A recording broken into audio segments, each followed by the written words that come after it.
Mars before 2040? No, you don't get that choice. You could have a donut, but where are you going to be? Like this? I don't know. No. But again, this can provoke a nice conversation. Just these kinds of statements that there isn't an easy answer, but we can say, why do you think this? Why do you, or why don't you know? How come you haven't done your research? Don't you know that we have a project that astronauts will be there by 2040? I think so. I think so. So what can you do as a teacher? It's your questioning, or what you say to the students. I have an expression that I talk about where you want to have verbal ping pong. You know ping pong? Yeah? Okay. Verbal ping pong. So you ask a question, like, who won World War I? When somebody says, what would you say? Nobody. And then, so you say nobody, and say, oh, well, but in my opinion, I would say that the Allies, blah, blah, blah, blah, blah, blah, right? And then, so I talk in paragraphs, and my students said one word. But instead of that, I would say, tell me more. Okay, nobody wins war, it's a disaster, everything ever happens. Okay, there we go. So she is speaking. And I might say, well, who can add on? Can anyone add on? You've said it all for everybody.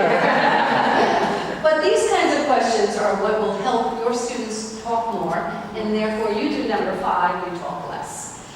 There's also the types of questions that you might ask.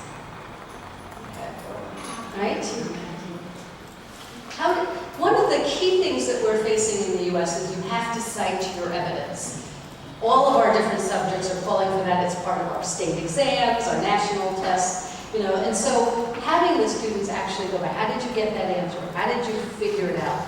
Or why is that important? Those are things that are going to create what we heard about yesterday from John on creative thinking, critical thinking. They will also promote more language development. Teaching them signal words that go with those different language functions so that when they encounter them in text, they already know, oh, I see this word, that means there's going to be a cause and effect somewhere in this sentence. Or, ideally, they start to use it when they're writing. And when they're speaking, obviously. And then I showed you these yesterday, so anchor charts that are posted in the room so that the students have a resource to go ahead and give their ideas. When we work with the teachers, we also say it's not just enough to post it. You also want to give the students some practice. And some partner work is a quick way to do that. So just to work on justification, can you find a partner? So there's somebody whose number is A, partner A, and someone's partner B. Go ahead quickly. Okay,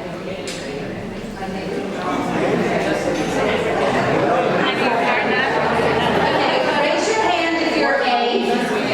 Raise your hand if you're A. It's going to be an A answer. Okay, you have to pay attention and look at the slide. You're going to think about the periodic table of elements. And you're going to use this sentence frame. One element I'd like to be is, you fill that in, and you say why, because, and that's what you will say to your partner. Now, remember this, partner A, everyone who chose to be A, you are the smart ones in the class. And the screen is going to go away because I have to show partner B what they're going to do, so memorize your little frame here. Okay. Partner B, you use just one of these to respond to your partner A's comment. But then see if that kicks off a conversation. All right. Go ahead. Have a partner A start.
So we have perhaps some misconceptions of both sides here. That's okay.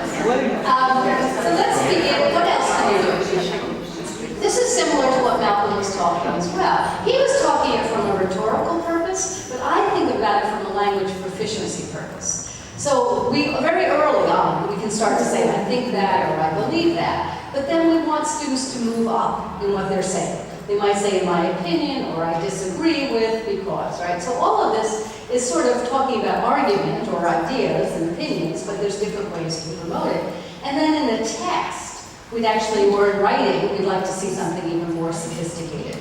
So again, with those anchor charts, if you're helping them build language frames that they would use to express opinions or to justify or to explain, build them up in terms of proficiency as well. Okay, I'm going to move to the reading. Okay, here's a little cartoon. When our eyes grow up, we'll know what this all means.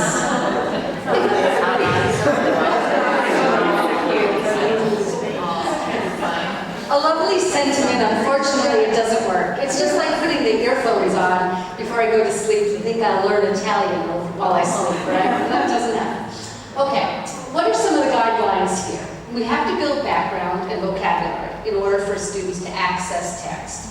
We have to help them understand text features. We've talked about that a little bit. Scaffold that process of reading teaching them reading strategies. And one strategy, one text. Get them practice with the text using that strategy. Give them another text to use that same strategy. Don't teach 7 strategies and expect them to put it all together right away. Link reading with writing, obviously, and oral language practice. And have questions that support the text. They find evidence in the text, but also questions that go outside the text. So what do we see? One of the things that we're doing a lot in the US is pairing text. We have to teach a lot of nonfiction because that's the push, let's say. But we also know that fiction is very comfortable for our students, right? All traditions, all cultures have a narrative text. You know, they all tell stories. So our students feel really comfortable with stories, but we have to push them for information. So what's nice is when we can pair an informational text with a fiction text, because we can do double duty with the vocabulary, right? If we teach them some of the key vocabulary, it will go across both texts, which then makes the second one that we're putting into the lesson more relevant and more accessible right from the beginning. What I'd like, do you want to take time and just try one quick little activity or not? Okay, I need 8 people to come to this. Quickly, 8 people, 8 people. What I want you to do, everybody, think about what makes reading easy and what makes it hard. 8 people, this 2 is not going to work. 3, come on, I have more fingers, I need 5 more. Please, just come up, it's not going to be hard.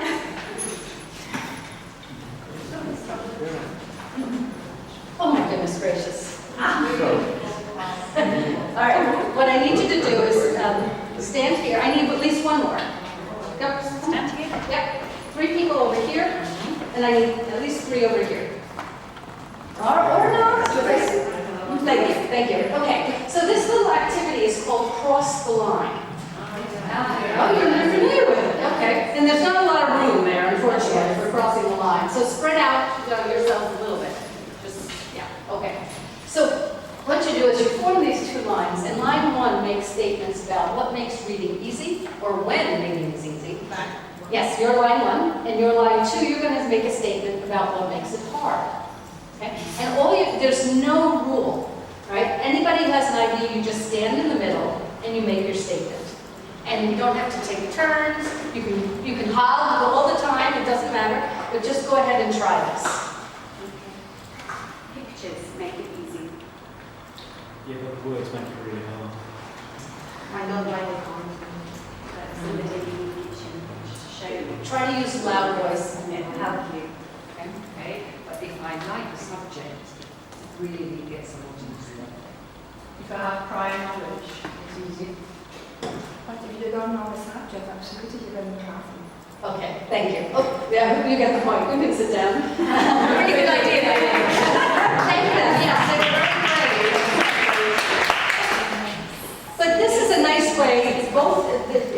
tap into what you're going to be studying. I took something easy about reading because that's the topic here, but suppose you're going to be reading a text that has some opinions. You can have them give their opinions beforehand, then they go in and read the text. So you've built some background for it, just in a nice, creative, interactive way. What are some techniques? Obviously, reading with a partner is one key one that's used a lot, at least in the US. But what's important here is that the partners have similar reading ability. One of the things that we've seen from the research is that when you put a really high reader with a really low reader, it actually doesn't work that well. So you want the highs together, the mediums together, the lows together, and in fact, as a teacher, you can go and work with the lows while the others are doing work on their own. Another one is to annotate text. Do you use this very much? Whereas they're reading through, they're writing notes to themselves, basically, and you can use little symbols like this. This is a fact, this is some key vocabulary, they're defining it, here's an author's argument, those kinds of things, depending on the type of text that you're reading. And you can see, just take a piece of text and the students would do that kind of marking here. Another one that I like a lot, specifically with nonfiction text, is the 3-2-1. You record 3 facts, make 3 connections, write 1 question about the text. And students can do this in small groups or with a partner or individually. Again, you can differentiate that way as well. I was going to have you do this, but I don't think we really have time. We don't have time. Okay, so very briefly, let's talk a little bit about writing. And here's a cartoon for this. You see the caveman, he says, early writer's block. Doesn't quite know what he's going to put on the cave wall there. What do we ask in terms of guidelines here? Obviously, they need models for writing, whether it's fiction, nonfiction, any different kind of genre, from doing a recipe to doing, a persuasive essay that we talked about earlier. Using interactive writing for beginners or for younger students, where they are generating the text orally and the teacher is writing it up. And then because they've generated it, they can go ahead and help read it because they remember because they wrote it. Using scaffolds, obviously, I showed a couple of those yesterday. Teaching, this is where we teach grammar, primarily in the US, writing. Doing mini lessons as we're approaching the writing that's going on, so that they're putting it into practice right away. And then having the students collaborate to do pre-writing. And as I said yesterday, talking about what you're going to write with someone makes you write better. There's good research on that. So having that kind of discussion time is really valuable for the output. Scaffolds, I think I showed these yesterday, different things that we use to help them do their pre-writing and plan their writing. And then framed paragraphs are also very popular for the beginners to try to help them figure out how to organize their ideas into an actual paragraph. And then character diaries. Now, often character diaries are done with literature. A character from the literature. What might Romeo have written? They only lived for 2 days in that, 2 or 3 days in the story. But it's also kind of fun to do it for something else within the subject area. So I have 2 samples here I wanted to share with you. Can I ask, just hold it for me? Yeah. Thanks. So this was the diary of an acorn. And, the oak tree, right? Whee! Ouch, that hurt. It was a long fall for my oak tree today. And I think that was October, so this is November. Close call today. When that squirrel picked me up, I thought I was a goner. But now I'm nice and snug in the ground. And then in April, strange day. The rain felt so good, but now I feel as though I'm coming apart.